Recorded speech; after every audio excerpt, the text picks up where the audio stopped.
Can you hear that? That's the sound of a space waiting to be filled. It's the sound of the Hammond Gallery of Modern Art, 5 minutes after closing time. The great oak doors are locked. The lights in the main hall are dimmed, leaving the sculptures to cast long, distorted shadows across the polished floor. This is my favorite time.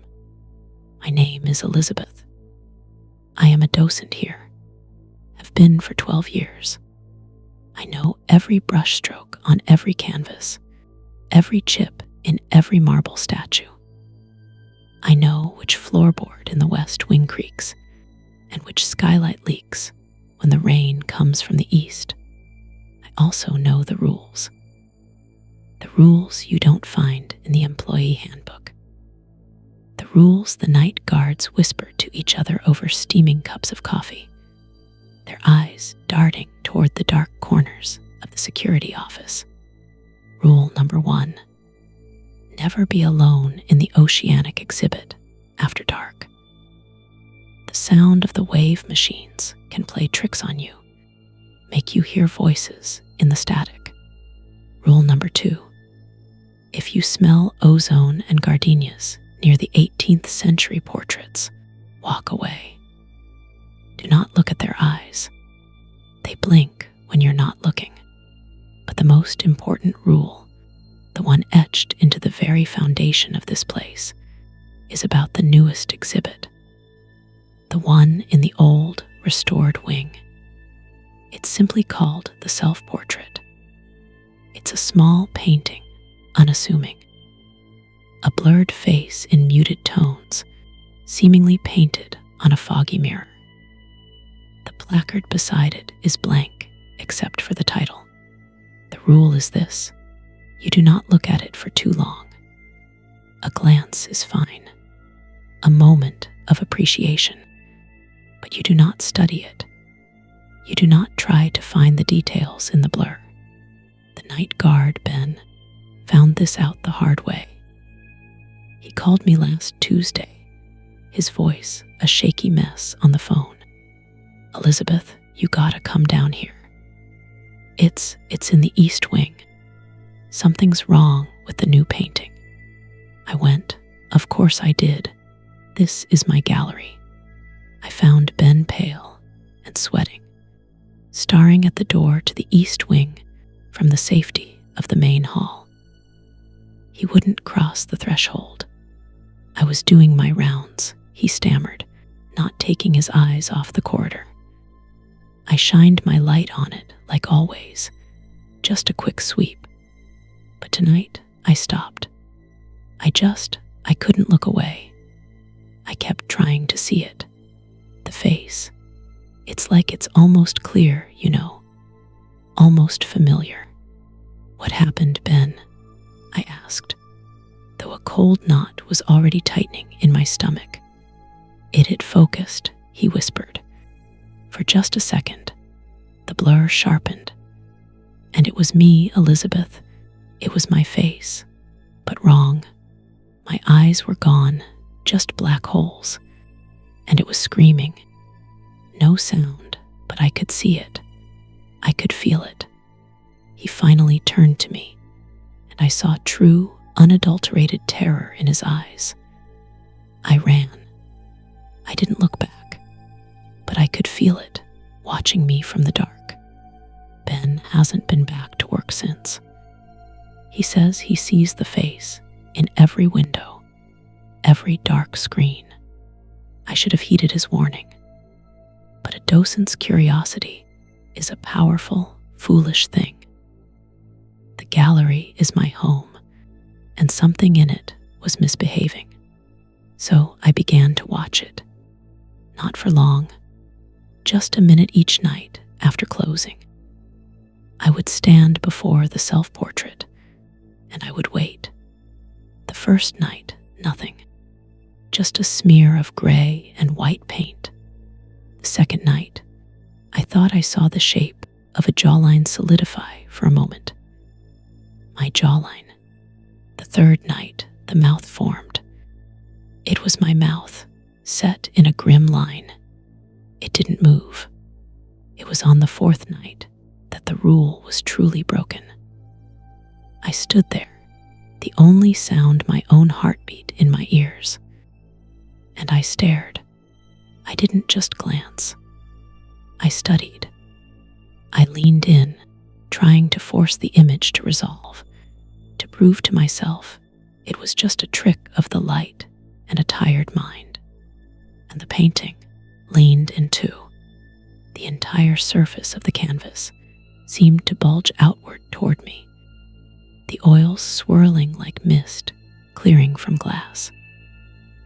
The features snapped into a horrifying clarity. It was me, every detail.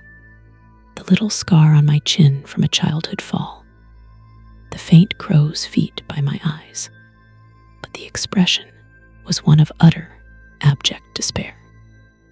A silent scream trapped behind a layer of varnish and canvas, and its eyes, my eyes, were wide with a pleading horror, begging me for a help I could not give. I stumbled back, my heart hammering against my ribs. The image immediately softened back into its familiar, blurred state. But the feeling of being seen, truly seen, by that thing in the frame remained. It clung to me like a chill. That was last night.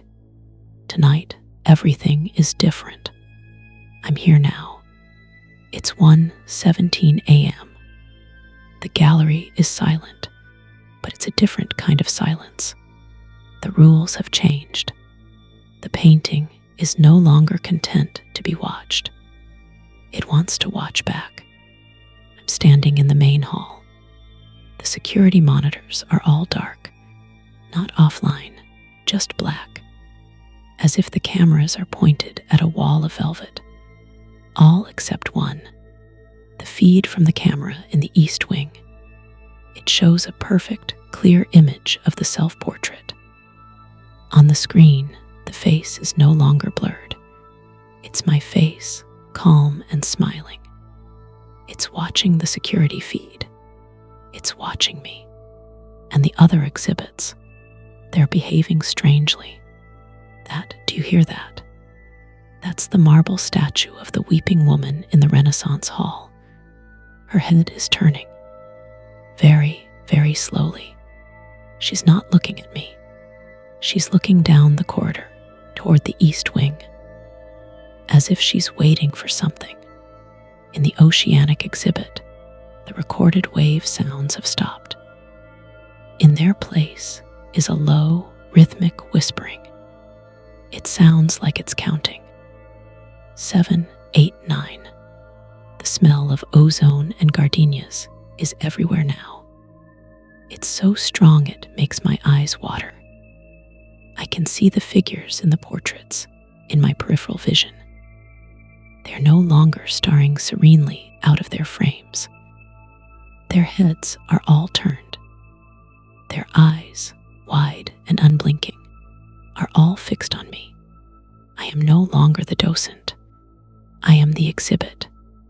I am the main attraction in a gallery that has decided it's tired of its collection. A new thought occurs to me, a terrifying one that slithers into my mind. Ben didn't see his face in the painting that night. The painting shows you what you are. It shows yourself, your true self.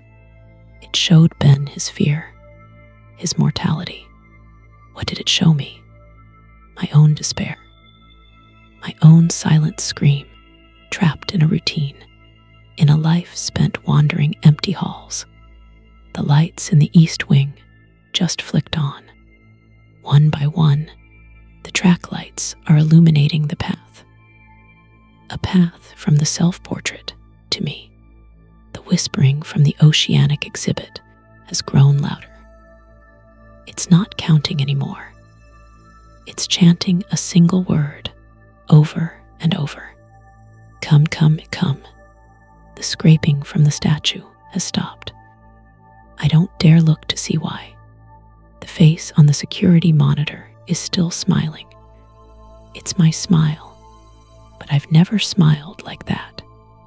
It's a smile of welcome, of anticipation. I think I understand the rule now. The rule wasn't for our protection. It was for the painting. We weren't to look at it for too long because looking feeds it. Our attention, our fear, our self-reflection, that's what makes it strong. That's what lets it reach out. And I've been starring for a very, very long time. The final light in the corridor has just illuminated. It doesn't shine on the painting. It shines on the empty space on the wall right next to it. A perfect vacant spot, waiting for a new piece. The whispering has stopped. The scraping has stopped. The smell has vanished. The only sound is a new one. It's coming from the east wing. I have to go now. The tour is about to begin, and I believe I'm to be the newest acquisition.